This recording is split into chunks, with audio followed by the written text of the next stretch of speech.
I was more sort of an entrepreneurial person. I think I started I registered my first company when I was probably 17, 18 years old. I used to, that was something related to hockey. So I used to play hockey, and I saw these hockey sticks, were not very good. So I contacted a friend of my father's friend in Pakistan, and ordered hockey sticks. Wow. And started selling it to the schools. I was 19, probably, 19 years, yeah. So I keep saying to myself, I probably should have been running my own business. I just got distracted by all these studies and corporate world for about 25, 30 years. Yeah. So that was always in my every time I used to think, should I do that, should I do this? But once you study and become an engineer, and once you get into the corporate world, you don't have much time to think anything else. So you get so busy with stuff. But then I think somewhere around 2005-ish, 6-ish, I think I'm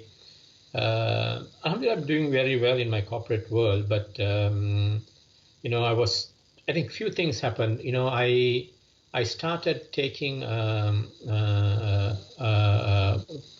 diploma in Islamic banking. So I wanted to, for my own personal understanding, what's Islamic finance, because I wanted to get a better idea of what Islamic finance is, just for my own understanding, so that I, do the right things when it comes to finances and things like that.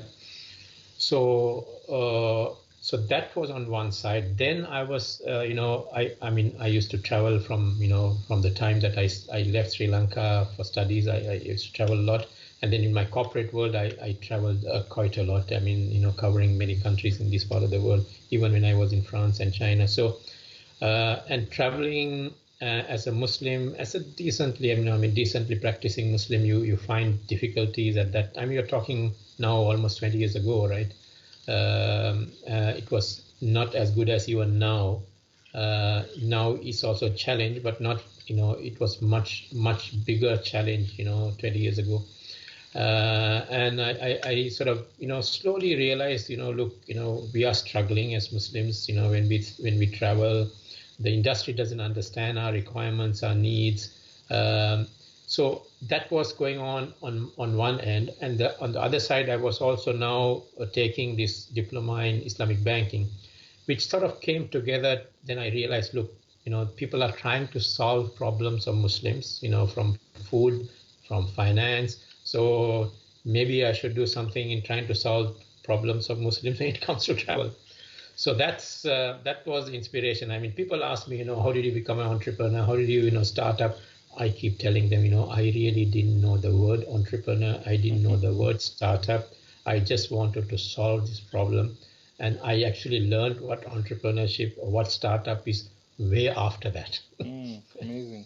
I didn't know all this vocabulary. Maybe if I had known all this vocabulary, I could have done something differently. But again, as we say, we don't believe in alternative paths.